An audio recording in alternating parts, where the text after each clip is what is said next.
Hello, I'm Will McDonald. We go over some of the features of the MSE 8000 for you today. I'm going to shout a little bit because the fans are on, it's live, it's meant to be in the data center, so it's going to be a bit noisy. It's going to get worse. The first thing we're going to look at is the power supplies. You can see here this MSE has been driven by dual power supplies which are hot swappable. And to prove it, I'm going to pull out one of the power supplies.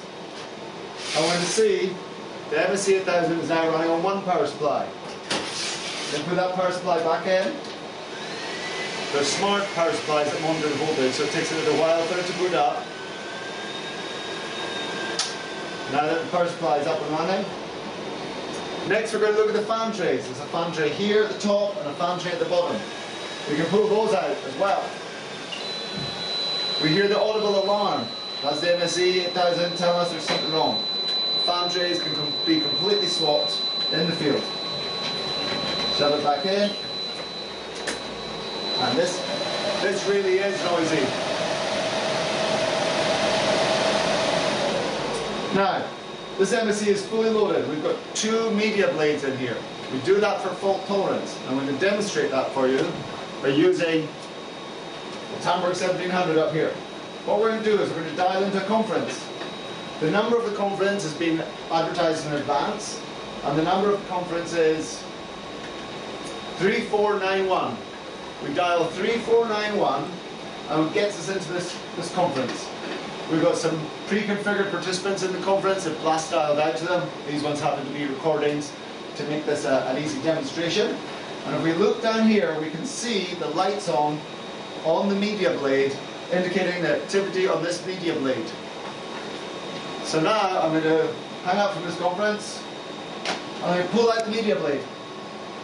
Here it goes. Out. All the way out. That media blade is now broken. Our conference is down, and so we just dial exactly the same number again. Just redial from the endpoint, 3491. We get then exactly the same conference. And we'll see the lights on in a second. Here it is, on the second media blade.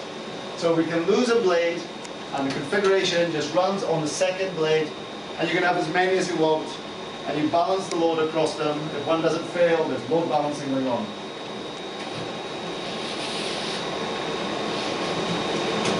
Now, we've got fault tolerance for the blades, we've got fault tolerant power supplies and fans. What about the supervisor? That's the single point of weakness, isn't it? Well, let's just try it. Let's pull out the supervisor. It's going to get noisy. Out comes the supervisor.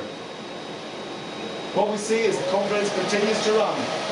The fans no longer know what speed they're going to be going, so they go up to full speed. And they're going to continue